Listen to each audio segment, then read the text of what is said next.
Maaga tayo ngayon mga boss. Maaga tayong nakarating dito sa shop. As usual, ito na naman kami.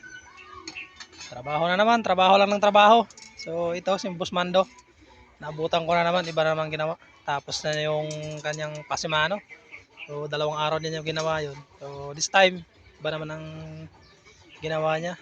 So tingnan natin kung ano tong ginagawa niya. Ginawa ni Boss Mando. Gagawa ulit siya ng gulong. Bubuhos ulit siya yan. Sisimula sa magbakal. Para may asimbolin ulit sila. Ito yung ginawa nila yung last time na tinapal-tapalan nila. So ito na. Ito, yung tig-isa sila ni Father. Ayan, napakintaban na nila. Ready nang ano yan. Naunahan pa ako yung una kong ginawa kaysa ito huli nila itong ginawa. Tapos na. So ayan.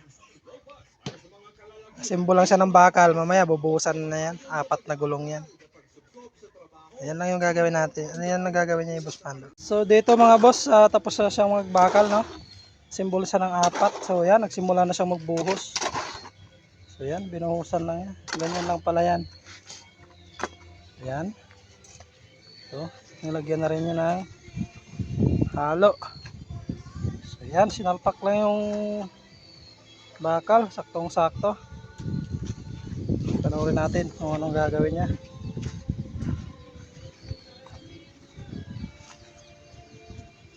Yan. Yan pala yan.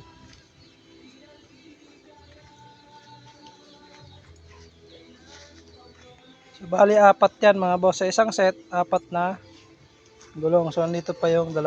Piniprepare niya. Inuna lang yan muna yung 2.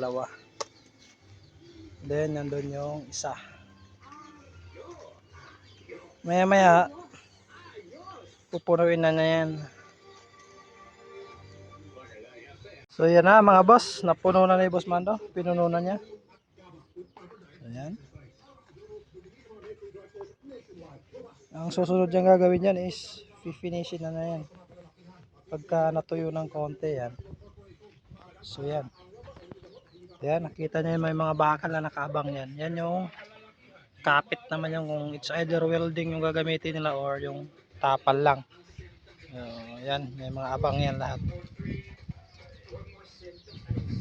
So, yan na mga boss, na-finish na ni Boss Mando.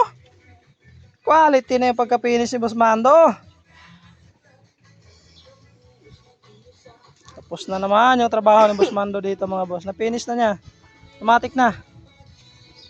So, susunod ng mga araw yan, i-assemble na nila yan.